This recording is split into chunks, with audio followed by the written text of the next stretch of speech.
బాపట్ల జిల్లా ఇంకోలులోని పావులూరులో బాబు షూరిటీ మోసం గ్యారంటీ కార్యక్రమం నిర్వహించారు। ఈ కార్యక్రమంలో ముఖ్య అతిథిగా మాజీ మంత్రి మెరుగు నాగార్జున పాల్గొన్నారు। రాష్ట్రంలో పొగాకు రైతుల పరిస్థితి దారుణంగా ఉందన్నారు। వైసీపీ ప్రభుత్వంలో ప్రభుత్వమే పొగాకు కొనుగోలు చేసిందని గుర్తు చేశారు। ప్రతి మహిళకు నెలకు 1500 రూపాయలు ఉచిత బస్సు, నిరుద్యోగ భృతి తదితర సంక్షేమ పథకాలు ఏమయ్యాయని ఆయన చంద్రబాబుని మాజీ మంత్రి మెరుగు నాగార్జున సూటిగా ప్రశ్నించారు।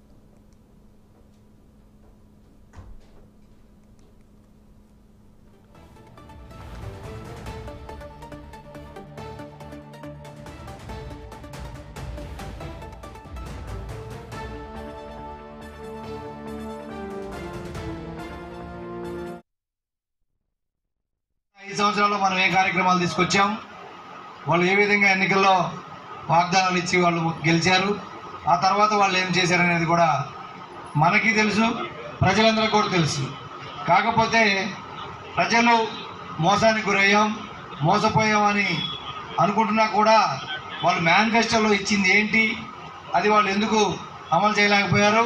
అంతకుముందు కూడా వాళ్ళు 14-19 గంటలు అప్పులు చేసిపోయినా కూడా, కరోనా కాలం వచ్చినా కూడా, ఆదాయం రాకపోయినా కూడా 9 హామీలు ఇచ్చిన నవరత్నాలని చెప్పి 38 పథకాలను తీసుకొచ్చి ప్రతి వర్గాన్ని, ప్రతి కుటుంబాన్ని ఆదుకొని, ముసలి వాళ్ళ దగ్గర నుంచి పుట్టిన పిల్లవాళ్ళ దగ్గరికి ప్రతి ఒక్కరికి ఏదో ఒక రూపంలో అన్ని రకాలుగా అండగా నిలబడి ప్రభుత్వం 5 సంవత్సరాల సంక్షేమాన్ని, అభివృద్ధిని ముందుకు తీసుకెళ్తే వీళ్ళు అబద్ధపు హామీలు ఇచ్చి ఈరోజు ఎలా ప్రజలను మోసం చేశారనేది వాళ్ళ మేనిఫెస్టోని ప్రజలకు ఇంకొకసారి మళ్ళీ గుర్తు చేసి, వాళ్ళ మేనిఫెస్టోలో చెప్పింది ఇది, మీకు వాళ్ళు బాండ్లు రాసి ఇచ్చింది ఇది, ఇంట్లో ఈరోజు వాళ్ళు మీకు ఏమి ఇచ్చారో మీరే గుర్తు తెచ్చుకోండి అని చెప్పి ఒకసారి మనం మళ్ళీ వాళ్ళని మేనిఫెస్టో వాళ్ళ కళ్ళెదురుగా కనిపించేటట్టుగా చేసి కార్యక్రమాలని ప్రతి గ్రామంలో యూత్ కమిటీ వాళ్ళు కానీ, గ్రామ కమిటీ వాళ్ళు కానీ, సోషల్ మీడియా వాళ్ళు కానీ దీన్ని విస్తృతంగా ప్రచారం చేస్తే ప్రజలు వాళ్ళు మోసపోయేవారు కానీ మనం మోసపోయామనే దాన్ని మనం ప్రతిసారి గుర్తు చేయాల్సిన అవసరం ఉంది।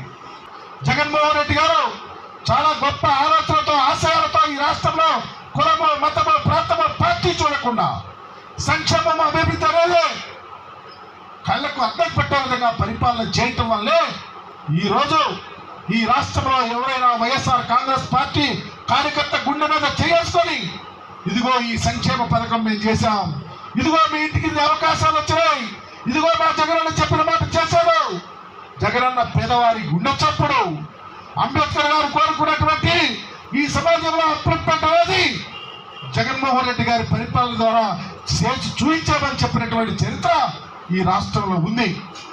అందరూ పంచకట్టు రైతులే, రైతుల్ని ఎంత మోసం చేశారో, రైతు సంక్షేమానికి ఎంత బీటలు వేశారో, జగన్మోహన్ రెడ్డి గారు రైతు సంక్షేమానికి ఎంత బాటలు వేశాడో మీ అందరికీ తెలుసు।